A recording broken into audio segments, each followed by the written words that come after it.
I feel lost along the way. I feel tired, I feel down, and then I quit. So ayun yung pinaka problema or struggle ko.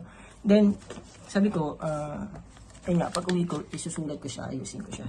And actually, time for my gym. Pero gusto ko tong gawin. And yung sinulat ko siya, sabi ko, i-memorize ko muna. Tulad ng ginagawa ko before. No, para yun nga, pag nasa harap na ako ng camera, maayos na yung pagsasalita ko. No? So, ganito ko siya ginagawa.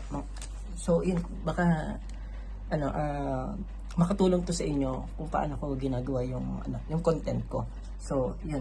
Hopefully, this time, makaisip ulit ako ng mga, kung nasa work ako or kung saan man ako, and isusulat ko siya agad, and gagawa ko ulit siya ng ganito.